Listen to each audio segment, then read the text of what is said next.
Bonsoir et bienvenue sur la chaîne Oak Island Research pour la suite de l'étude des documents de Scott Wolter. Je suis désolé pour le son sur la dernière vidéo, apparemment ça vient pas de chez moi, le problème de son vient de chez YouTube. Il faut choisir la langue en anglais et pas tenter de la mettre en français par défaut. Il y a des réponses aux commentaires sur l'ancienne vidéo, je suis vraiment désolé. Allez, on y va. On va tout d'abord regarder deux de vos commentaires sur la vidéo précédente qui sont intéressants. Le premier, c'est Frédéric Crussard, et merci Frédéric, qui nous dit qu'il pense, lui, qu'on a affaire à un système comment tu as appelé ça, de robinet à pointeau. Pour la hampe, hein, on parle de la hampe qui monte et qui descend. J'ai trouvé sur Wiki et sur Internet des illustrations et des schémas de ce que c'est une vis à pointeau. Et dans ce cas précis, c'est une vis avec un pas de vis, et on n'a pas le pas de vis sur le schéma, qui est pourtant bien détaillé, alors qu'on devine un pas de vis sur le schéma de Scroll of Anteora, qui lui est beaucoup moins détaillé. Donc j'ai un doute sur l'histoire du pas de vis, surtout que Frédéric nous donne utiliser un pas de vis, genre vis sans fin, me paraît trop compliqué à installer avec un risque de grippage. Donc c'est peut-être juste quelque chose qui monte et qui descend, mais avec le système de pointeau ici qui va venir fermer en descendant, qui va venir fermer, c'est une possibilité. J'ai trouvé un autre mécanisme qui est assez intéressant dans notre contexte. Pareil, c'est un pointeau mais sans vis qui autorégule un bac de rétention d'un liquide. C'est-à-dire que dans cette position, vous avez cette hauteur de liquide, il y a un flotteur, et le flotteur appuie sur le poinceau qui bloque l'entrée d'eau. Mais si l'eau descend, le flotteur va prendre une autre position et va lever le pointeau qui fait rentrer de l'eau jusqu'à ce que l'eau arrive à ce niveau-là. Et c'est le système d'une chasse d'eau, en fait, hein, c'est ça. Et ça m'a toujours interpellé comment on régulait les pertes d'eau, de fuite naturelle et autres. On ne peut pas garder toute cette eau dans le réservoir indéfiniment. Donc, il y avait une vidéo il y a quelques années où le logo, enfin le petit dessin, le gribouillis du bateau et de la barque qui ressemble à ça sur la carte de Zina, ben en fait, en se décarcassant un peu, on comprend que ça peut être une valve qui remplit ou ferme automatiquement en fonction de l'état de la marée. Donc j'ai fait une vidéo là-dessus. Je crois que je l'avais fait en français aussi, elle n'est pas que en anglais. Donc on peut aussi se référer à ça sur qu'est-ce que c'est que ce mécanisme, et ça doit auto-réguler à un moment. Voilà. Donc merci Fred pour cette précision. Et une autre, c'est Giovanni Legros R9V, bonjour et merci. J'avais imaginé, mais c'est vrai, je pense que tu as vraiment raison. Quand je voyais ça, je voyais 11 pins, mais comme tout est en chiffres romains, et comme j'en vois que 2, une et deux par section, ça doit être 2 agrafes ou 2 goujons par axe. Donc ça c'est, en effet, je pense que tu as raison, je l'ai interprété comme 11, mais c'est 2 et on en voit 2, donc 2 suffisent mécaniquement. 11 ça renforce vraiment le truc, mais 2 ça suffit, donc j'opte pour 2. Merci pour vos précisions. Allez, on continue cette deuxième vidéo sur les documents qu'a sorti récemment Scott Wolter. Donc c'est cette page-là qui est titrée « Le projet souterrain ». Donc qu'est-ce que je vois là-dessus? Je vois ce qu'on avait dans Scroll of Anteora. Tiens, d'ailleurs, je vous parlais du pas de vis qu'on voyait. Il est là, le pas de vis qu'on voit. On voit bien que c'est un pas de vis. Enfin, on voit bien. On devine que c'est un pas de vis, hein, avec le taraudage qui est dans cette partie-là. Mais on l'a pas sur notre dessin détaillé à gauche. Donc, il semblerait qu'on ait un schéma plus détaillé et avec des mesures, et ça va être très intéressant, du mécanisme souterrain et du vault. Alors, il y a des différences, hein, on va les regarder, mais c'est le même schéma, hein, c'est le schéma qui est beaucoup plus, enfin qui est détaillé autrement. Par exemple, on voit que la voûte ici, ça a été assez détaillé. Je pense que ça c'est un schéma pour comprendre le mécanisme, alors qu'ici la partie voûte, on appelle ça la poche de gaz, ils appellent ça la poche de gaz, et c'est beaucoup moins détaillé. Donc on a le puits, hein, le puits il est là, le puits il est là. L'arrivée d'eau, elle était symbolisée par 4 drains. On sait qu'il y en a 5 et que ça arrive par cette tuyauterie. On a la box. C'est la première fois qu'on entendait parler de la box. D'ailleurs, elle n'est pas représentée ici, la box. Il n'y a rien du tout. Et puis on voit que là, il y a un décalage dans le positionnement du deuxième partie du puits. Alors nous, on le voit vertical, si c'est bien ça qu'on nous montre. Ensuite, on voyait sur le dessin de droite ben, d'après la hampe, qu'à 40 pieds. Alors à 40 pieds, mais le nombre de plateformes, ça allait pas, parce que si on avait dit pieds par plateforme, 1, 2, 3, 4, 5, 6, on est à 60 pieds. Mais on sait qu'on n'est pas à l'échelle, hein. Cette entrée, elle se situe en fait, elle se situe 1, 2, 3, 4, elle est là. Si on regarde, hein, le point A, le point A, le point B, etc. Et on arrive au volt. Mais c'était pas dessiné de cette façon-là. Mais on est bien en présence du dessin qui explique la même chose souterraine dans les deux cas. Et ouais, c'est étonnant qu'il y ait eu une version ici qui était faite de 7 pièces de puzzle avec de l'encre sympathique et ils ont dû brûler, mettre à l'acide. On voit que c'était tout rouge, tout noirci, puis ça a été reproduit à la main à droite. Alors qu'à gauche, ça a l'air d'être un feuillet beaucoup plus clair. Je pense que les sources sont les mêmes, mais qu'il y avait bien deux documents. Allez, on va étudier ça en détail. Et il y en a beaucoup, parce qu'il y a beaucoup d'informations. Et on va les regarder en détail, comme j'ai fait dans la première fois, vignette par vignette, élément par élément. Donc, on commence ici. Donc, je commence par cette partie qui est là. On va étudier ça. Qu'est-ce qu'on nous montre ici à gauche? Toute cette partie-là. Hein. Alors, on nous montre, d'après cette ligne ici, hein, cette ligne, c'est le détail des plateformes. C'est le détail des plateformes de rondins, qui étaient tous les 10 mètres. Et maintenant, il va falloir interpréter ce qu'ils nous donnent. Et encore une fois, je compte sur vous, parce que je pense pas, je pense pas avoir craqué le truc. Qu'est-ce qu'ils nous disent? J'ai l'impression qu'on a une vue de dessus du puits, hein, une vue de dessus, dans lequel, perpendiculairement, horizontalement, on a les rondins. Mais, premier truc qui va pas, c'est qu'on nous donne 4 comme diamètre. Or, le monépite, il fait pas 4 pieds de diamètre. 4 pieds de diamètre, ça fait 1,20 m. Donc, j'ai un doute sur ce que je suis en train de regarder et d'analyser. Qu'est-ce qu'on nous dit d'autre? Alors, on nous dit... Alors maintenant, j'ai un doute. On nous dit 11 à 4 ou 2 à 4, puisque je me suis fait avoir une fois avec les 11 goujons, les 2 goujons. Je pense que c'est 11, parce qu'on nous dit 11 à 4 et en dessous 18. Ou alors c'est l'espacement, il y a un espace... Non, c'est pas un espacement. L'espacement, il serait montré comme ça parce qu'ils ont utilisé cette convention exactement comme ici. Il y a toujours cette histoire d'identification qu'on mesure un espacement. Donc moi, mon interprétation, mais on peut en discuter par les commentaires, c'est que sur les plateformes, il y a 11 rondins. Non, pardon, il y a 18 rondins sur toutes les plateformes, excepté à la plateforme numéro 4, qui est la plateforme des 40 pieds, donc la plateforme qui permet d'accéder au tunnel sur le côté. Et à cette plateforme numéro 4, il n'y a que 11 rondins. J'arrive pas à interpréter mieux que ça pour l'instant. Pourquoi il y aurait 11 rondins à la 4e et 18 aux autres? Peut-être qu'elle s'est rétrécie, qu'il y en a besoin de moins. Et on va parler du diamètre du monépite, parce que alors là, on a un sujet. Est-ce que c'est parce que c'est rétréci à cet endroit-là? Est-ce que c'est parce que c'est un marqueur pour montrer que c'est à cette plateforme-là qu'il faut creuser à 45 degrés pendant 5 pieds de remblai?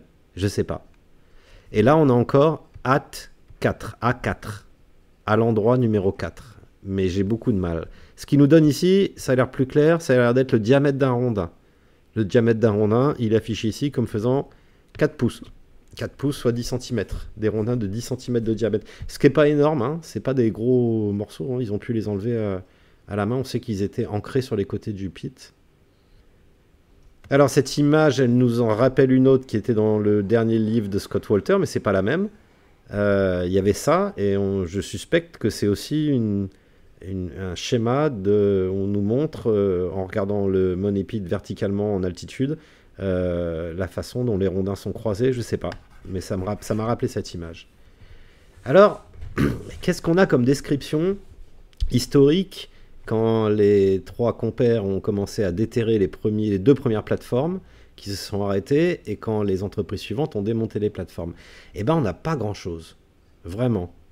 J'ai trouvé, donc ça c'est une partie de la littérature que j'ai en anglais sur Rock Island, sur Finan. Il nous dit que les rondins 6 à 8 pouces de diamètre avaient été posés étroitement ensemble, leurs extrémités solidement enfoncées dans les parois d'argile dure du puits.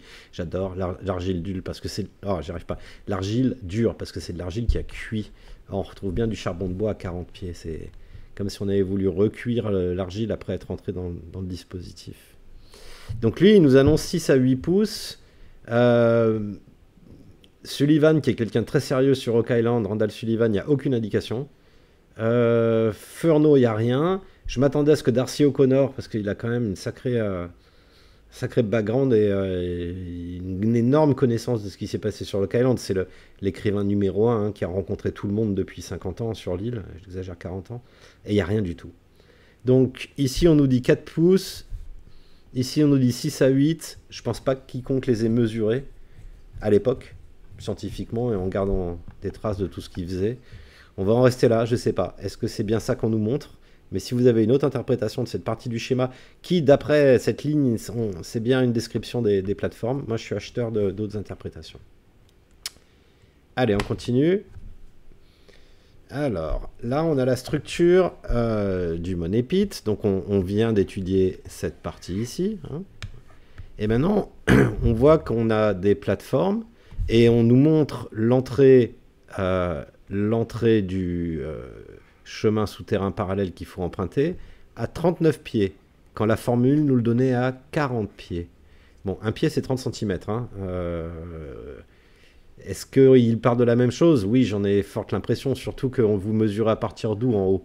Vous mesurez à partir du sol, à partir de l'empierrement qu'il y avait, qui était en haut du pit, qu'ils ont déterré en premier, et puis tous les ans, il y a 30 mm il y a 3 mm de terrain qui vient en plus, ou 5 mm tous les ans, alors en quelle année? Enfin voilà, donc je pense que c'est compatible et qu'on est bien sur la même description. On descend dans le Money Pit, et on trouve ici la fameuse box. On nous a expliqué qu'on avait une entrée en triangle de 33 cm, de 13 pouces, qui commençait à 18 pouces, donc avec un premier restricteur, un réducteur. Et puis là, alors je sais pas pourquoi c'est pas traduit. Ah non, je l'ai pas. Il y a une... Ah si, je l'ai traduit ici. Bon, je vous le fais maintenant.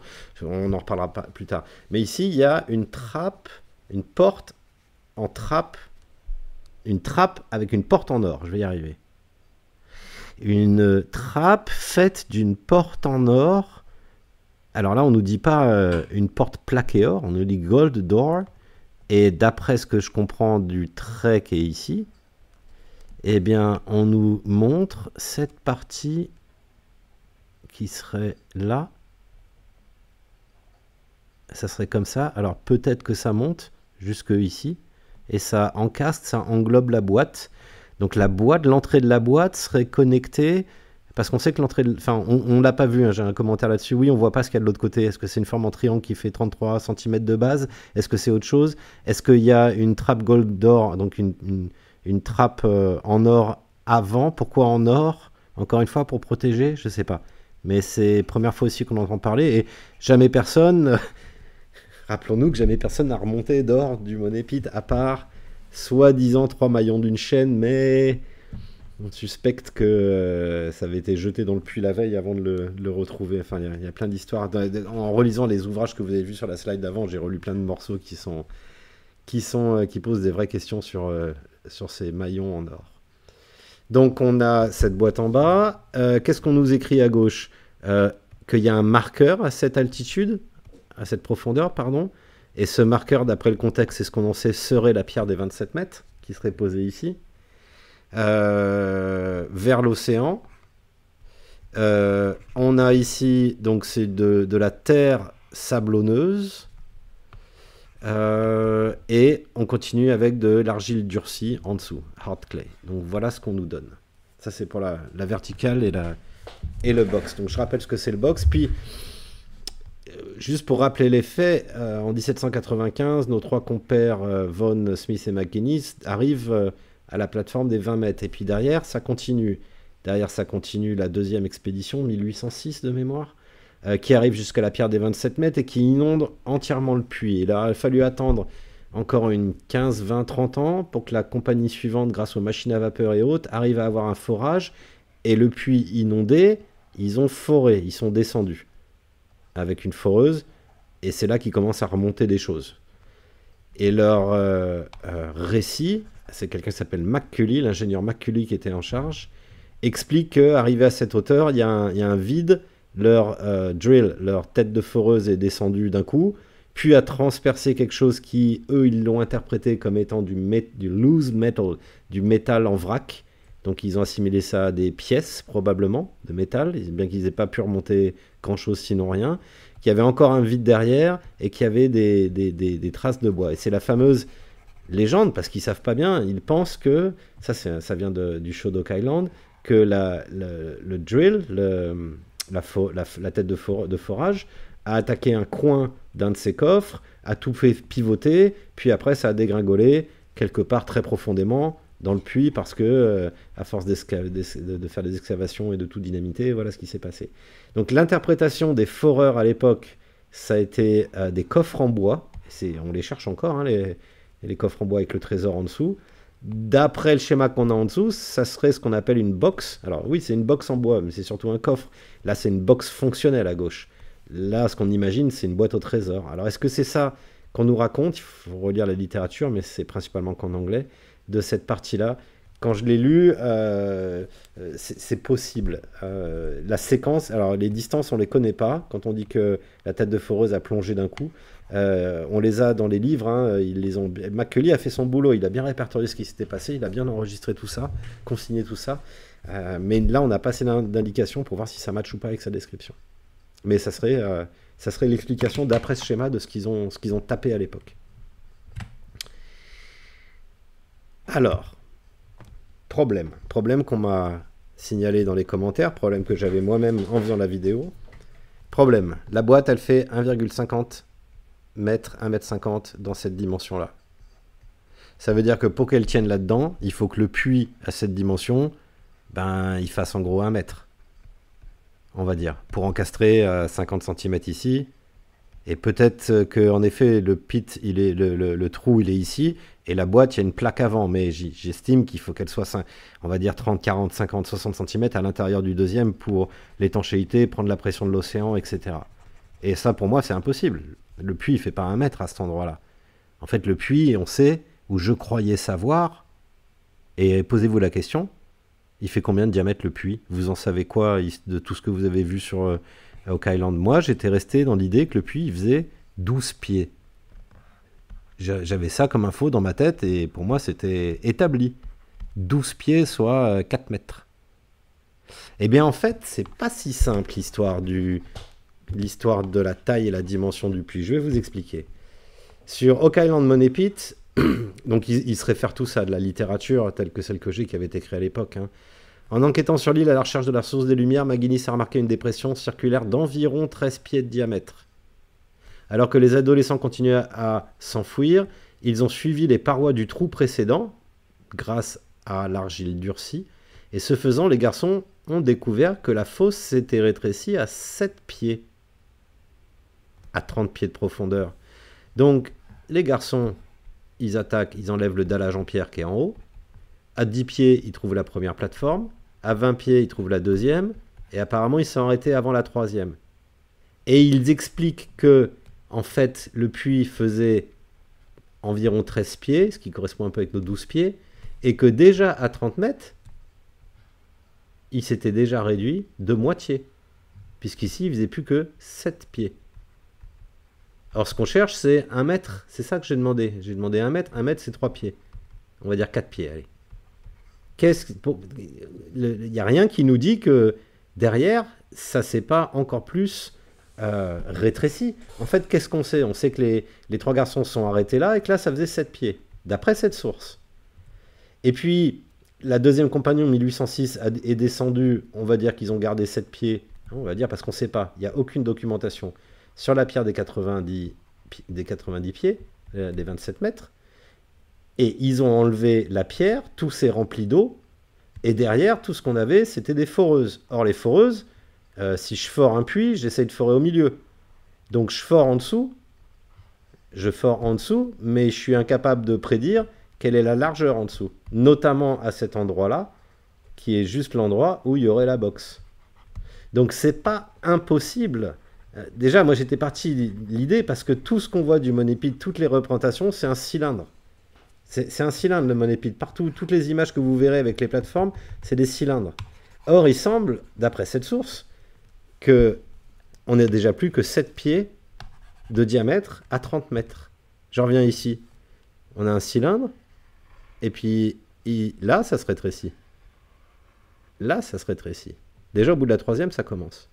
Donc oui, la quatrième plateforme, elle serait Ah bah non, la quatrième plateforme, je suis bête, la quatrième plateforme, elle serait ici, puisque c'est la pierre des...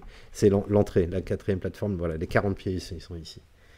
Et donc 30 pieds, alors là, il manque une plateforme par rapport à ce qu'on nous décrit. Ça devrait être 40, ça. Enfin bon, la dimension du puits, elle est pas... Alors on va regarder une autre source. Et celle-là, elle est assez reconnue, la source du juge de Brisbane dans son histoire de Lunenburg en 1870. Donc 100 ans après les faits quand même, hein, beaucoup de bouche à oreille. Qu'est-ce qu'il dit? En les enlevant, ils virent qu'ils entraient dans une vieille fosse qui avait été remplie. La bouche avait 7 pieds de diamètre. Ah, donc c'est plus 12 pieds, puis 7 pieds, maintenant c'est 7 pieds de diamètre. Les côtés étaient d'argile dure, etc. Et puis Oak Island Mystery, qui est aussi pour moi une référence, ils expliquent, on va regarder, il en va de même pour la question de savoir si l'ancien palan a réellement existé, et le diamètre du puits, 7, 12 ou 13 pieds, ou à quel intervalle spécifique les plateformes en chêne, le charbon, le bois ont été rencontrés dans le puits. Donc vous voyez, il y a une partie de incertitude sur le diamètre du puits, sur l'existence de la poulie au-dessus de l'arbre, ce qui a un sens. Si vous cachez quelque chose, vous n'avez pas laissé une poulie au-dessus. Scott Walter dit, c'est pour ça que je sais que tout a été enlevé, c'est parce qu'il y avait une poulie.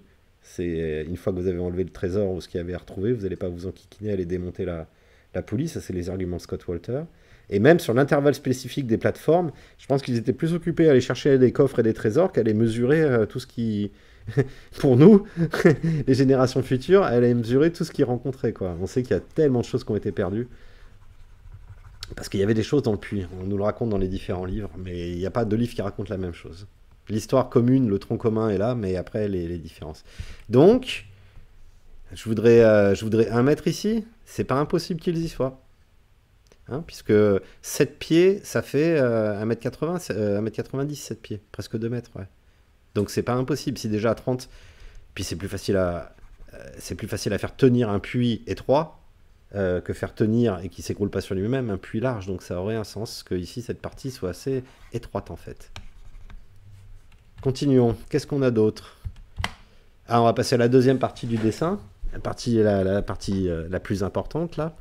Donc je vous rappelle qu'on est descendu de 39 pieds alors que la formule disait 40. Et là, on découvre qu'on a un remblai de 5 pieds. C'est-à-dire qu'on se présente à 40 pieds. Ça, c'est 40 pieds. Enfin, ça devrait. Enfin, cette plateforme, il devrait y en avoir une. Ou alors, il y en a une là qui est à 40 pieds. On creuse à 45 degrés, moins 45 degrés par rapport au nord. 45 degrés trigonométriques. Et on creuse pendant combien de temps? On creuse. Là, il nous le donne, alors qu'on ne nous le donnait pas sur l'image là. Hein. On savait qu'il fallait creuser, mais on ne savait pas combien. Et bien maintenant on nous le donne, c'est 5 pieds. Le backfill, il est là, le backfill, 5 pieds de remblai. Quand Michael a fait ses projections sur Google Earth, il avait estimé, il pensait que c'était 7 pieds. Il avait fait une erreur de 70 cm. Donc ça c'est creusé. Et on voit la hampe qui est ici. Donc il y a un support, elle est ici. On voit les 3 trous qu'on nous détaillait dans l'image précédente. Je ne suis pas sûr s'ils sont fonctionnels ou pourquoi on détaille ces 3 trous. Et puis ça descend avec la porte plaquée or. On m'a expliqué en commentaire, avec un commentaire un peu rude sur le ton, que c'était pas possible d'assurer l'étanchéité de l'or avec un plaquage en or. Ben ok, si cette personne est métallurgiste, moi ça m'intéresse. Moi ce que j'en connais de métallurgie par mes études en mécanique, c'est que si on trempe la porte dans de l'or et que on la retire, dans de l'or liquide, hein, chauffé, normalement, l'or, c'est comme de la peinture, il ne va pas y avoir de fissure et ça devrait assurer une étanchéité par le matériau lui-même, mais je me trompe peut-être. Un truc intéressant, on avait la question, je vous l'avais rappelé, comment je mets une perche de 15 mètres de long dans un tunnel qui ne fait que 2 pieds de haut. Eh bien, je la mets en morceaux et je découpe au-dessus une petite cavité pour pouvoir faire passer ma tuyauterie. Et la cavité, elle ferait 8 pouces de hauteur. Parce que ce tunnel, on a la dimension du tunnel creusé, on a la dimension du corridor, mais on n'a pas la dimension du tunnel, malheureusement. Mais ça doit faire, j'imagine que ça fait 2 mètres de haut, hein, ça doit faire 6 pieds. Mais là, on en a mis 8 des pieds pour pouvoir accommoder ce dispositif et pouvoir faire rentrer. Parce que ça m'a fait penser... J'étais en train de réfléchir à ça hier. Ça m'a fait penser que le gars, si c'est un hoax, hein, si tout ça est une grande invention, ben Le mec, il y a quand même pensé, et même à ça, il a pensé. Moi, j'aurais fait un hoax pareil, j'aurais pas pensé à me dire, tiens, il y a tellement de détails qui te dit comment, les gars, c'est un torturé, le mec qui a fait ça, à imaginer tous ces détails. Soit il ne fait que relater ce qu'il a comme document ancien devant lui, et c'était un peu la fonction de ces Lucinus, hein, les gardiens, c'était de reproduire ces dessins quand ils ont commencé avec une peau de bête, une peau de mouton, et puis ils les ont vite mis sur parchemin, mais les parchemins ça dure pas, donc ils les ont remis sur le papier, puis après sur d'autres papiers, puis maintenant c'est digitalisé, enfin ça a suivi le mode moderne de l'impression, je veux dire par là que ça c'est pas un original, ça n'a pas été fait en 1347 du tout, ça a été fait dans les années 60, ce que j'ai sous les yeux, mais ça a été fait à partir de documents qui ont été transmis siècle après siècle à un groupe de personnes qui avaient en charge de maintenir je pense, hein, de maintenir l'archive, la bibliographie de tout système. Bien, continuons. Je reviendrai sur cette partie-là dans un instant. Qu'est-ce qu'on apprend d'autre? On apprend que le diamètre du trou dans lequel circule notre ampe qui fait 4 pouces, et ben, ce diamètre fait 6 pouces lui-même. Donc il y a 1 pouce de chaque côté de la tige. 1 pouce, c'est 2,5 cm. Donc c'est bien ajusté quand même, hein. Ils ont fait efficace, hein. Il n'y a pas grand vide entre les deux. Voilà, voilà. Qu'est-ce qu'on a encore? On voit que la hampe, elle s'encastre donc dans un... Je sais pas si on n'a pas vu ça la dernière fois ensemble. Elle s'encastre dans un ergot qui fait 1 pouce. Pardon. Oui, 1 pouce. Donc 2,54 cm. Ça veut dire que cette porte-là est étroite. Hein, si ce trou-là fait 2,54 cm, je me trompe pas avec les pieds et les pouces. Non, c'est bien ça. Donc elle n'est pas très épaisse, cette porte. Hein. Ce pointeau, si c'est bien un pointeau. Intéressant. On apprend aussi que le tunnel d'eau qui alimente en eau le dispositif, il est naturel. C'est un tunnel naturel. Il n'a pas été creusé, celui-là.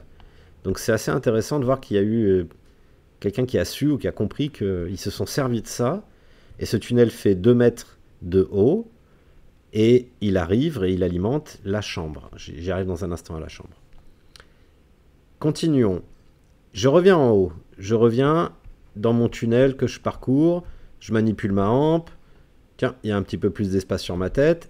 Et j'arrive ici dans ce que je pense, ce que la formule appelle le corridor. Puisqu'il nous dit à 522 pieds la hampe. Et après, entrez le corridor. Et à 1065 pieds, atteignez la chambre. C'est ce qui nous donne 522 pieds. Alors c'est les pieds du roi. Attention, c'est pas les pieds. Je mets pieds pour pas mettre foot. C'est les pieds de Charlemagne, si vous voulez. C'est pas la même mesure que les pieds modernes. Mais quoi qu'il en soit, j'arrive dans ce corridor. Et j'apprends quoi de ce corridor? C'est un corridor creusé qui fait 2 mètres de hauteur et 1,65 m de large. Faut pas être claustrophobe, hein. Surtout pour faire les 300 pieds. Les 1000 pieds, pardon, les 300 mètres, 350 mètres, dans un truc qui fait 2 mètres de haut et 1,60 m de large. Faut pas être claustrophobe. Et il descend de 34 pieds en vertical. Ok, donc on a des informations. Et puis là, on a une autre information qui dit que de ce point-ci, donc du sol du tunnel de passage au toit du tunnel d'inondation, on a 47 pieds. Ah, on a 47 pieds de descente verticale, et là on nous dit qu'on a 34 pieds de descente verticale. Qu'est-ce qui se passe? Ça descend de 34 pieds verticales, alors qu'il y a 47 pieds. Ils sont où les 13 autres pieds? Mais en fait, il faut se référer à ce schéma-là, qui est différent, parce que dans ce schéma-là, on voit bien que le tunnel de service, il est au-dessus du tunnel d'inondation, et là maintenant on sait que c'est 13 pieds, puisqu'on vient de le calculer. Et donc là, vous voyez, c'est pas très pentu. Or, si on regarde ici, si on revient à notre dessin, c'est celui-là. Si on revient, on nous montre les angles. L'angle, c'est 50 degrés. Hein. 50 degrés, elle fait la pente. Et en fait, elle s'arrête au-dessus de la chambre de gaz. Et là, il y a 13 pieds de vertical, nos 13 pieds qui nous manquent. D'accord? Donc le dessin nous induit en erreur. Hein. Le dessin, il n'est pas fait comme l'autre. Et c'est l'autre qui a raison, je pense, sur le positionnement de l'entrée. On est bien au-dessus. Et rappelons-nous qu'on est au-dessus de 13 pieds. FT. Puisque c'est la différence entre la hauteur totale, 47, et la descente du tunnel, 34. Donc ça fait bien 13 pieds. Donc ça, c'est un premier problème de dimension. On va revenir, on a un autre problème de dimension. Un sérieux, d'ailleurs. On continue notre chemin. On arrive à une poche de gaz. Alors, d'après les écrits qu'on avait, il y a 2 vidéos dans le dernier livre de Scott, ou l'avant-dernier livre de Scott Wolter, parce qu'il vient d'en sortir un autre. Quelqu'un serait descendu et avec une torche et par erreur, Millefeuille aurait explosé dedans. Et c'est comme ça qu'ils ont découvert qu'il y avait une poche de... Ils appellent ça une poche de gaz, on appelle ça the vault. C'est une chambre en fait, hein, dans laquelle, encore une fois, ça c'est monté sur trépied, sur une boîte qui serait censée flotter, et ça monte et ça descend, de telle sorte que l'entrée est obturée quand on est en position haute. Et on va voir dans la vidéo, on va calculer la hauteur de déplacement de la boîte. Donc cette boîte, la boîte au trésor, il l'appelle dans le dessin la boîte avec une relique. Voilà, je vais revenir aux dimensions dans un instant, il y a 2 dimensions, mais on va les étudier avec Google Earth, donc je garde ça pour un tout petit peu plus tard. On va continuer le dessin d'ensemble. Ça c'est les problèmes de dimension, mais je préfère y revenir plus tard. Oui, ce que je voulais vous montrer, c'est ce qui manque. Je me suis aperçu ça, voilà, c'est ça, on va rezoomer là-dessus. C'est la fin du dessin. Hop, on va zoomer. J'ai pas fait de diapo spécifique. Donc, juste en bas à gauche, ici, on nous dit quoi? Donc, il y a le Money Pit, la boîte, et ça descend encore. Ça descend à 144 pieds. Et à 144 pieds, on trouve... Si mon stylo veut bien fonctionner. Non. Bon. Dessin. Ah ouais, ah si, quand même, dessin rouge. Hop, excusez-moi pour ça. Donc à 144 pieds, on trouve Wood Float. Ah ben c'est bon, ça veut pas. Wood Float. Wood Float, du bois flottant, ici. Alors je sais pas. Wood Float, c'est bois flotté ou bois flottant. Donc qu'est-ce que ça fait là et pourquoi il y a ça là? Est-ce que ça flotte et que ça fait office? C'est capable de revenir en haut et de boucher cette partie-là? Est-ce que c'est une valve naturelle qui est coincée entre 2 poutres? Je sais pas, et on imagine que c'est de l'eau qui est à ce niveau-là, mais on n'est pas sûr non plus, il n'y a pas assez d'informations. Par contre, ce qu'on nous dit en bas, ça c'est très intéressant. On nous dit avec la marée montante, l'eau s'élève à 42 pieds. Marée descendante, 38. Donc j'ai un delta de 4 pieds. Donc d'1,20 m. Et dans les grandes marées, ça monte de 40 à 44, donc on a 6 pieds dans les grandes marées. Voilà le delta d'eau, d'océan et des marées de la baie de Mahone. D'accord? Donc je suis allé vérifier ça. Donc ça, with inwind tide water rise, c'est bien l'eau qui monte. On ne parle pas de la montée de la relic box à l'intérieur du vault. On parle bien de l'eau qui s'élève. Donc je suis allé vérifier ça. Je disais mes slides là-dessus. Ah mais je suis remonté à celle-là. Donc je suis allé vérifier ça ici. Hop. L'histoire des marées. Ah bah si, je l'avais mis là. L'histoire des marées. Donc j'ai regardé les marées entre le 18 et c'est cette semaine. Les marées de cette semaine dans la baie de Mahone. Rappelons-nous, hein, les marées, on peut prévoir la hauteur d'eau dans 158 ans ou 280 ans. Ça dépend que de la Lune, de la position de la Lune. Donc c'est prévisible et on le connaît à centimètres près quelles vont être la hauteur des eaux dans la mesure où la hauteur de l'océan n'a pas monté elle-même à cause de la fonte de glace ou autre chose. Mais on voit que la baie de Mahone, ça va de... Bon, on va les regarder là, c'est plus simple. Donc on a... comment on lit ça? Première marée, elle est à 1h29 et elle est à moins 63 cm. Et quand elle va arriver à marée haute à 7h33 du matin, elle va être à 2,04 m. Donc j'ai 1,60 m d'écart. Si on regarde mardi, 0,67, 2,08. 0,77, 2,06. Donc la marée, elle varie entre 1,50 et 1,60 quand on n'est pas dans les grandes marées. Et ça fait 4 pieds. Ça fait 5 pieds. Ça fait 4,8 pieds, quelque chose comme ça. Donc on est pas mal quand on nous explique qu'on a 4 pieds et dans les grandes marées, on a 6 pieds de delta entre la marée basse et la marée haute. Ça semble correspondre à la réalité. Alors je ne sais pas quelle était la marée en 1347, mais quand on voit les variations, regardez les courbes, hein, les marées ont euh, capacité à être constante dans la baie de Mahone. On n'est pas dans le Finistère, hein, on est plus en Méditerranée. Dans le Finistère, vous avez des écarts verticaux qui font pas 1,50 m, qui font jusqu'à 10 mètres, 15 mètres au Mont-Saint-Michel, j'imagine. En Méditerranée, on n'a pratiquement pas de marée, mais il y en a une, elle existe. Donc ça dépend des endroits sur Terre, toutes les marées ne sont pas égales. D'accord. Donc ça c'est intéressant parce que ça nous donne les rapports de montée d'eau dans le pit. Je voulais encore vous montrer un autre truc avant de partir au problème des dimensions, des deux dimensions qui vont nous poser problème, ou plutôt nous faire changer d'avis sur certaines choses. Je vais aller en bas ici, la dernière partie qu'on n'a pas étudiée. Donc quand on regarde le schéma de Scroll of Anteora, qui doit être par là, eh bien à la sortie du vault, on nous montre une tuyauterie. Donc on nous montre une tuyauterie qui part sur la droite, et puis en verticale la valve sur son pas de vis, aussi représentée dans le Graal de Rochefoucauld, derrière la trappe et le trou sous la trappe. Et tout ça on nous le montre vertical, hein. Le trou là, le conduit il est vertical, celui-là il est vertical. Quand on regarde ce qu'il nous propose maintenant Monsieur Walter, on a quoi? On a... faut que je redescende. Ouais, on peut prendre celle-là. Ah bah celle-là, j'ai pas les dimensions. Celle-là, j'ai les dimensions. Hop. Donc, on voit le volt est ici. Et là, ils nous font faire un coude. Ben, je pense que c'est assez bête. Hein. Ils n'avaient pas assez de place sur la feuille pour finir. Donc, ils nous ont fait un coude. Donc, il faudrait, à la limite, retourner le dessin de 90 degrés sur la gauche. Est-ce que j'ai le droit de faire ça? Je dois avoir le droit de faire ça. Oh, rotation, il est où rotation, rotation, rotation. Si je l'ai pas là, c'est pas grave. On peut le lire de travers. Mais normalement, hop, format de l'image. Ah si, je sais où c'est. Allez, on va le faire. Format de l'image. Reflet, dimension, position, taille, hauteur, établir, position. C'est où? Image, transparence, correction. Bon, ben, tant pis. On va le lire de travers.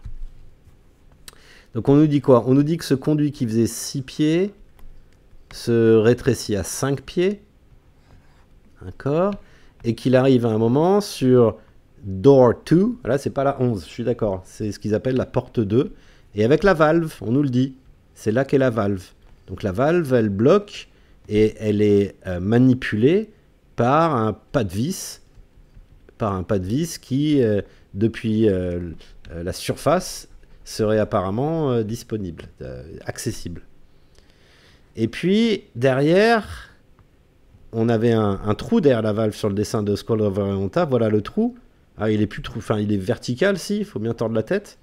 Et après, ça descend to Swamp, vers le marais. Il y a un deuxième tuyau qui s'appelle 4, vers la trappe qui monte à 20 pieds. Vers la trappe qui monte à 20 pieds. Vers la trappe qui monte à 20 pieds. Donc, vers la trappe, c'est juste ce morceau-là. Hein. Vous voyez que c'est pas à l'échelle. Là, ils ont essayé de tout faire tenir sur le même carreau, mais il y a beaucoup de mètres de distance entre la valve et la trappe. Et on voit que la trappe, on voit pas les autres canaux qui vont au marais ou où que ce soit. Alors, on revient. Faut que je note le numéro de la slide, ça ira plus vite. Hop, elle est là. Et le dernier, on ne sait pas où il va. Il y en a un troisième qui est ici. Donc, problème, pour moi... Alors déjà, il y a PowerPoint qui va cracher, c'est un bon gros problème. Ah bah ça y est. Alors ça, c'est la première fois que ça me le fait dans une vidéo. J'ai carrément PowerPoint qui s'est arrêté. Ah ça y est, c'est revenu. Donc problème pour moi, plusieurs problèmes. Problème numéro 1, The Swamp. On a notre île. On va dire qu'elle est comme ça. Enfin, on sait qu'elle est un peu plus haute ici. On a le niveau de l'océan. On a le niveau de l'océan. Et on a le marais. Alors le marais, il n'est pas beaucoup au-dessus de l'océan, mais il est quand même au-dessus de l'océan. Si vous prenez de l'eau sous pression qui vient de l'océan, même à marée haute, la marée haute, ça inonde pas l'île. Ça recouvre pas l'île d'eau. Ben, vous ne pouvez pas mettre de l'eau à un niveau supérieur que là où vous l'avez capté par pression. Il vous faut une pompe pour faire ça. Donc, j'en ai parlé à Michael, et Michael me dit, non, mais ça, on dit que ça va vers le marais. Non, Michael, en anglais, ça va au marais, donc dans le marais. Donc, on peut pas redonner de l'eau au marais par ce biais, à moins qu'on ait une pompe. On peut pas remplir le marais, il est au-dessus du niveau où on a puisé l'eau. Donc la pression ne suffit pas. Donc le seul moyen, la seule interprétation que j'ai pour l'instant, c'est que le marais, c'est un réservoir de secours, un réservoir temporaire, un réservoir d'appoint, qui remet de l'eau dans le système, lui, puisqu'il est au-dessus du niveau de la mer. Mais j'ai pas encore conceptualisé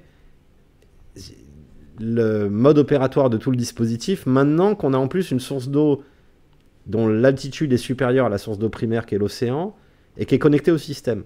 Pour moi, c'était plus simple que ça. Là, ça devient compliqué. Et j'ai pas encore imaginé l'implication de l'eau. Mais si le marais est là, le marais, je me dis souvent, à quoi il sert le marais? On n'a jamais compris à quoi il servait fonctionnellement, s'il servait quelque chose. On se doute bien que l'œil du marais est connecté au réseau. Mais on sait que c'est de l'eau douce. Alors que ce qui arrive, c'est de l'eau de mer. Donc voilà, on en est là, j'en suis là. Et puis ici, donc on remonte à la trappe. L'eau remonte vers la trappe jusqu'à une altitude de 20 pieds, ce qui est 20 pieds de profondeur, pardon. Donc ce qui est ok puisqu'on est toujours en dessous du niveau de la mer, donc on sait renvoyer l'eau à cette direction. Donc voilà, là la première interrogation, le swamp. Ici un truc très particulier, il y a marqué feu, le feu.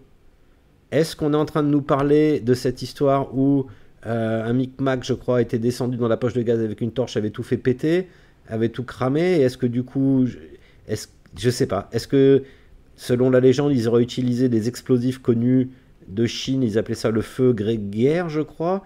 Et est-ce qu'ils ont utilisé ça pour creuser? Je sais pas, là on sait pas. Un autre truc qu'on sait pas, et c'est bien dommage, parce que alors là ça nous aurait bien aidé à tout localiser, c'est qu'on nous donne une super dimension entre la valve, ici, et quoi? Eh ben c'est pas la surface, puisqu'on a tordu le dessin. Donc là, on nous donne une dimension qui est 610, soit 186 mètres. On n'est pas 186 mètres sous terre, là. Par contre, la valve, elle est à 186 mètres de quelque chose, puisqu'on a tordu le dessin. Mais elle est à 186 mètres de quoi? On n'a pas la référence du point de calcul. 186 mètres du Money Pit, c'est pas assez. On se retrouverait côté ouest de l'île, c'est pas là où on est. Surtout qu'on a d'autres dimensions. On a 404 mètres entre la rampe et la poche de gaz. Donc, ça peut pas être 186 mètres de la hampe ou du Money Pit. Donc, je suis très frustré, je suis très en colère parce que on a cette super dimension, mais on nous dit pas qu'est-ce que c'est que ce point-là. Si on savait ce que c'était ce point, on pourrait tout de suite trouver la hampe. Pardon, tout de suite trouver la valve. Et on l'a pas. Dommage.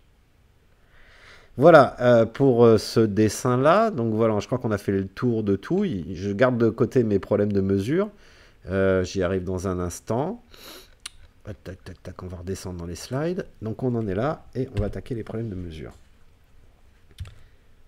Problème de mesure numéro 1, la formule. La formule. Qu'est-ce qu'elle dit et comment on a calculé, nous? Alt, ne terrez pas, creusez à 40 pieds, ça on a compris, c'est 39 sur ce dessin, mais c'est des pieds du roi. Donc en fait, quand je dis c'est 39, je mens. 40 pieds du roi, c'est 42 foot US. Et ici, on nous parle de 39 foot. Bon, on fait toujours qu'une erreur de 90 cm, hein, mais c'est pas exactement la même dimension. Avec angle à 45 degrés, la rampe à 522 pieds. Et encore des pieds du roi. Donc, il faut que je regarde sur Google Earth à combien il l'a mis. Il a gardé 522 pieds. Mais si on mesure, il y a 540 pieds réels. Hein. Ça, c'est des pieds du roi. Donc, le problème, c'est que j'ai la hampe à 522 pieds, même si c'est les pieds du roi. Et le schéma ici, si je lis ce qu'il y a ici, la distance entre la paroi du Money Pit et la hampe, qui devrait être 522 pieds du roi, 540 je crois pieds modernes, on nous le donne comme étant 89 pieds. Là il y a marqué 89 pieds. La distance entre le Money Pit et la hampe. Si je vais sous Google Earth, que je vais là où est supposé est le Money Pit historique, le Money Pit historique, il est à Dig at 40 feet, le remblai il est là, et j'arrive à 522 pieds jusqu'à la hampe. Et on dit que c'est pas 522, on dit que c'est 89 maintenant pieds. Ça donne quoi 89 pieds? Je vais vous montrer. Cercle, je prends alors je prends le centre du Money Pit. C'est une erreur, je devrais prendre les parois. Mais elles font 7 pieds, 12 pieds, 13 pieds. Je prends le centre du Money Pit. C'est juste pour vous faire comprendre que 89 pieds, c'est là. Ça voudrait dire que la hampe, elle est à 45 degrés. Donc en fait, elle serait exactement ici. Or, sur cet endroit-là, en 270 ans, ont été creusés 3000 puits de forage sur la taille de 2 terrains de foot ici. Et c'est impossible qu'ils soient passés à travers. Et qu'ils aient pas retrouvé, ou alors ils n'ont pas regardé ce qu'ils cherchaient quand ils déterraient, parce que je vois que maintenant ils mettent tout sur un tamis, ils regardent tout dans tous les sens. La hampe, elle n'est pas ici. Et quand on regarde le schéma, pardon, hop, je reviens là.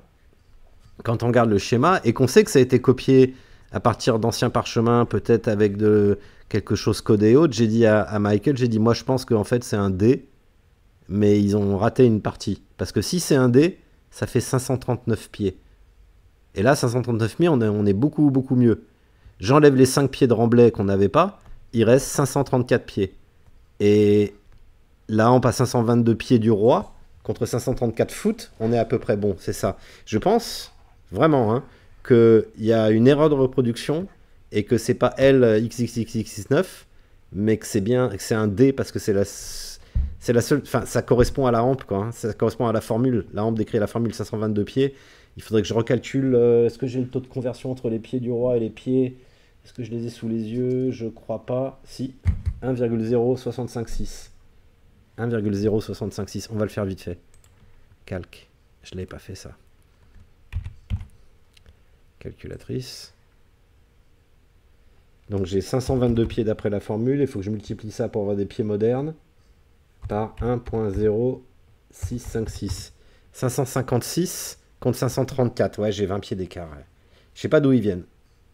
C'est pas exactement la même mesure. Mais on va s'en satisfaire pour l'instant. L'autre chose qui est vraiment problématique par contre, c'est ça. Ça là. On nous donne la mesure entre la hampe et le volt. Mais quand on lit la formule, on nous l'avait déjà donné ça. On nous dit Alt ne pas creuser, creuser à 40 pieds avec l'angle 40 degrés, la hampe à 522 pieds, ok, j'y suis à la hampe à 522 pieds, j'ai fait, c'est celle-là, à part qu'on me donne 539. À vous, entre le corridor à 1065. Quand on regardait l'image initiale qu'on nous proposait dans Scrolls of Anteora, tout allait bien. Je rentre, je fais 522 pieds, j'arrive à la hampe. Et on nous dit quoi? Ensuite, tu entres dans le corridor, et à 1065 pieds, tu arrives au volt, à la chambre. Mais c'est pas le même dessin.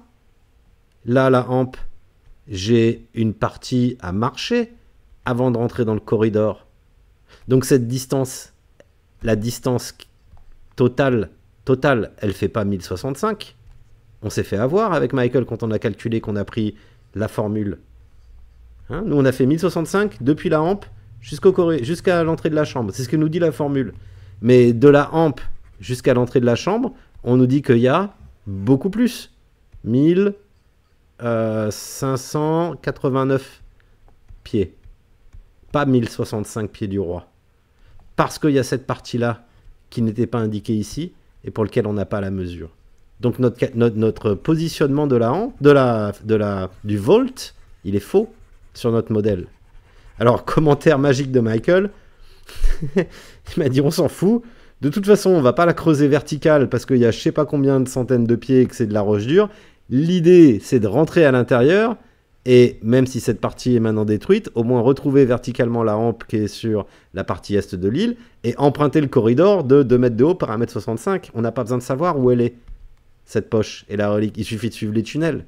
Je dis ouais t'exagères parce que quand même on aimerait bien savoir géographiquement où elle est. Alors, il m'a dit, elle fait combien? 1589, Michael. Il a pris l'écran, on n'avait plus de partage d'écran, et il était en train de trifouiller dans son ordi, et à un moment, il me dit, oh mon Dieu, c'est pas vrai, oh mon Dieu, c'est pas vrai, oh mon Dieu, c'est pas vrai. Alors, pour vous expliquer ce qui lui est arrivé, je vais devoir prendre Oak Island en un peu plus grand.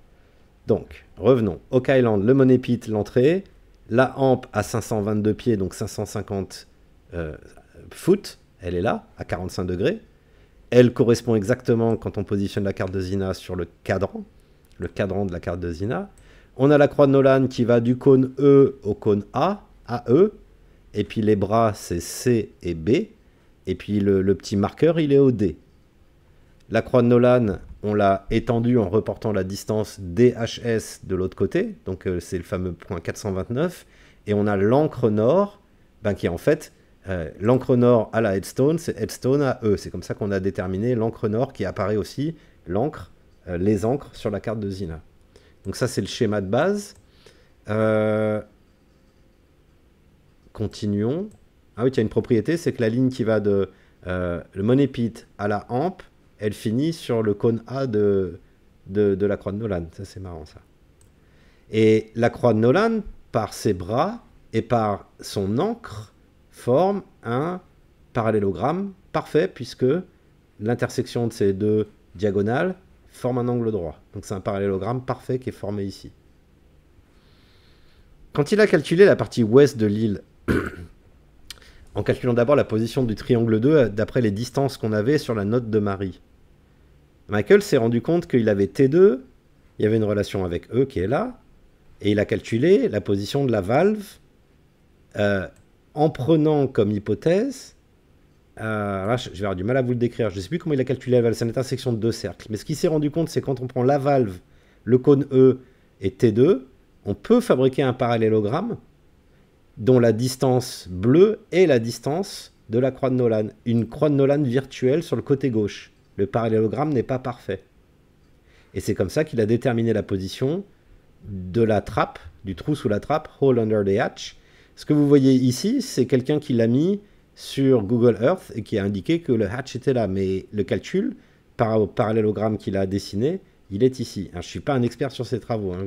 Vous savez que j'ai des limites sur la partie géométrie. Dommage qu'il ne parle pas français. Qu'est-ce qui se passe quand on reproduit le dessin qu'on nous donne ici? On nous dit 1589 pieds entre la hampe, et on sait où elle est, et le vault, 1589. Donc on va tracer un cercle de 1589 de diamètre, et on va voir s'il y a des points particuliers sur lesquels il atterrit. Donc je prends la hampe. Oups, je suis allé trop précis là. Hop. Ah, comment on remonte? Ah, comme ça. Ça y est. Donc, on va faire un cercle. Tac, tac, cercle. Je prends la hampe comme centre. J'essaie de le faire proprement. Un petit coup à droite. Hop, parfait. Voilà. Et je fais un cercle qui fait 1589 pieds. Je regarde mon compteur, 1530, 1579, 82, 89. Donc ça, c'est d'après le schéma, c'est la distance entre la hampe et the vault. Et c'est pour ça que Michael faisait des bonds. Vous voyez l'intersection du deuxième parallélogramme? Michael disait dans ses vidéos, je parie qu'à ce point 722, qui est l'intersection du parallélogramme, il y a l'entrée cachée, une deuxième entrée qui permet d'accéder au dispositif. Ben, Michael, tu t'es peut-être trompé. En fait, ton point, c'est peut-être juste la position du vault qui est là. Il est là, le vault. D'après... Ah, il est là. Il semble, enfin, ce point-là semble un point très particulier dans la géométrie de l'île. Il est en relation avec la valve, il est en relation avec le trou sous la trappe, et ça tombe, je peux pas faire plus précis, hein. Ça, ouais, bah, si, ça y est, je l'ai encore raté. Ça tombe exactement, c'est au centimètre près pratiquement. Hein. Je suis à 1589,53 pieds. C'est intriguant, hein, c'est étonnant comme propriété. Alors il y a l'autre propriété, j'ai cherché, qui est celle-ci. Là en bas on nous dit DCX, entre la surface et la valve. Donc 610 pieds depuis la valve. Qu'est-ce qu'il y a à 610? Je vais l'enregistrer celui-là. Qu'est-ce qu'il y a à 610 pieds depuis la valve?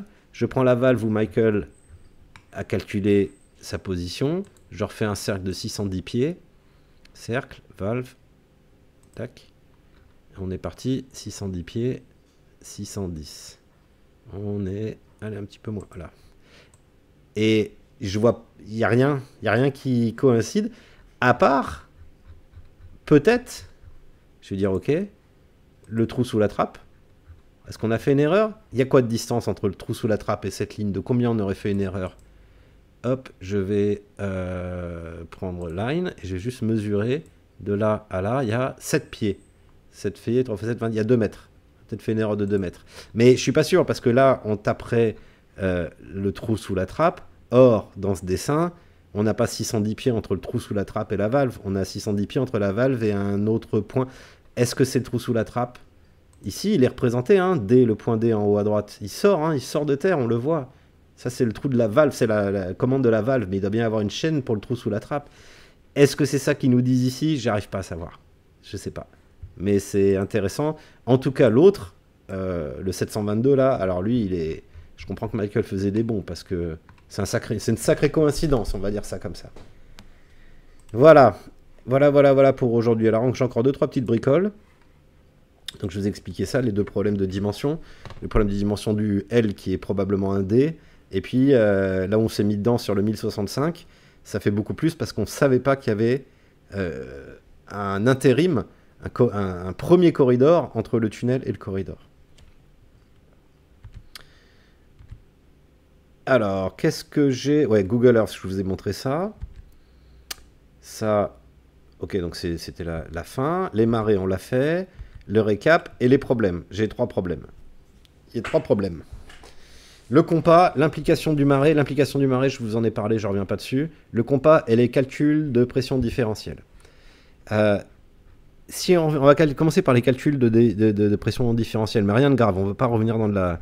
Ne vous inquiétez pas, dans de la mécanique des fluides, je veux juste qu'on revienne à cette partie... c'est laquelle? Où il nous dit... Non, c'est plutôt... Là. Où on nous explique en bas les montées et les descentes d'eau. Et on a dit qu'on avait 42 moins 38, 4 pieds. Et quand il y a les grandes marées, 6 pieds. 4 pieds de différence, 6 pieds de différence, ça veut dire quoi? Ben, ça veut dire que ce dispositif ici, si l'eau monte ou descend de 4 ou 6 pieds, et ben, toute la caisse, vu qu'elle flotte, monte ou descend de 4 ou 6 pieds. Or, le tunnel qui est ici, on sait qu'il fait 6 pieds. C'est écrit là. 6 high. Le tunnel, il fait 6 de haut. Alors, peut-être que ça se rétrécit ici. Je pense qu'il y a un rétrécissement. Parce que, vous voyez qu'il y a c'est obturé, hein, c'est ouvert ici, c'est ouvert ici. Là, on est en position d'accès, en bas. Si je monte ça de 4 pieds... il faudrait que là, ça fasse plus que 4 pieds en restriction.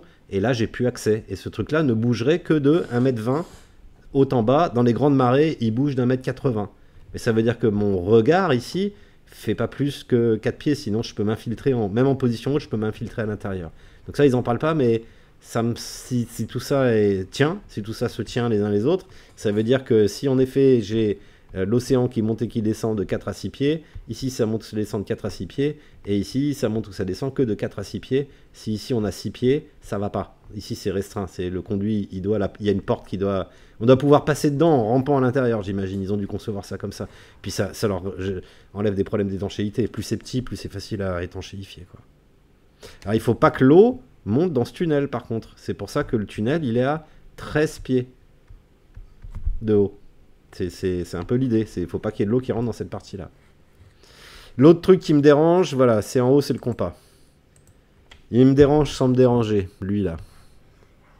Hein, je vais vous le remettre dans toute sa vue d'ensemble. Lui là. Lui, il dit quoi? Bah, il dit que... Il dirait, à première vue, que l'eau, elle circule... Bah, elle circule du nord au sud. Du nord au sud. Or, la crique de Smith, elle est à l'ouest, à l'est. L'eau, pour nous, elle circule d'est en ouest. C'est comme ça que moi, je comprends le mécanisme. D'ailleurs, c'est à l'envers, là. Hein, l'entrée d'eau, elle est à droite. Et là, l'entrée d'eau, dans tous les dessins, elle est montrée à gauche. Alors, deux choses. Michael qui me dit, ben, c'est pas la description du Money Pit, c'est un autre endroit. Je lui dis, ben, quand même, t'as les plateformes, t'as les dimensions qui sont bonnes, ils auraient construit 2 Money Pits. On sait qu'il y a une entrée d'eau qui vient du sud. Parce que quand les Lagina et avant eux d'autres chercheurs ont mis du colorant dans le Money Pit, le colorant il est sorti par 2 endroits, par la crique de Smith, par une crique au sud et je crois même par un 3e endroit de l'île. Donc est-ce que c'est ça qu'on nous dit? J'ai des doutes. Maintenant, là où j'ai des doutes, surtout, c'est sur le compas en lui-même. Vous avez une vue de coupe, vous n'avez pas une vue de dessus. Si je regarde quelque chose par au-dessus, bah, ça a un sens de montrer où est le nord, le sud, l'est et l'ouest, comme une carte de France, comme une carte classique qu'on regarde par au-dessus, en altitude, comme si on était dans un avion. Là, j'ai une coupe. Donc, à la limite, que j'ai haut, bas, est et ouest, ça a plus de sens. Au lieu d'est et ouest, donnez-moi haut et bas, que je sache où est le haut et où est le bas. Donc, j'ai beaucoup de mal avec ce compas. Soit il nous dit qu'on a complètement faux, qu'il y a un deuxième monépite et qu'il travaille en axe nord-sud, etc. et que tout ce qu'on sait est pas bon. Surtout que, on disait avec Michael, si j'avais fait cette carte il y a un moment, j'aurais mis un chêne avec un bras et puis une pauvre poulie qui descend. J'aurais fait ça pour montrer que c'est le monépite. Là, on n'a pas. Là, on a juste posé votre tréteau de support et commencé à descendre et à creuser, ce qui est intriguant. Donc, est-ce qu'on a affaire au monépite? Moi, je crois que oui. Ce compas reste très très étrange dans la mesure où, comment voulez-vous mettre un compas nord-sud-est-ouest sur une coupe de plan? Il n'y a que deux directions qui marchent. Les deux autres sont haut et bas. Donc voilà où j'ai un deuxième problème. Donc je suis à votre écoute sur tous ces problèmes. J'ai plein de problèmes. Ils étaient où les problèmes là? Donc le compas, l'implication du marais. Le marais il est au-dessus du niveau de la mer, donc on ne peut pas rejeter de l'eau à l'intérieur. Alors c'est un marais magique ou c'est un marais avec une pompe. Et les calculs de pression qui montrent que le coffre flotte, mais se déplace pas sur des mètres et des mètres, il se déplace d'1,20 m, et donc l'obturateur doit être là. Voilà. Eh bien, merci d'avoir suivi, toujours heureux de voir vos commentaires, et puis à très bientôt pour une prochaine vidéo. Au revoir.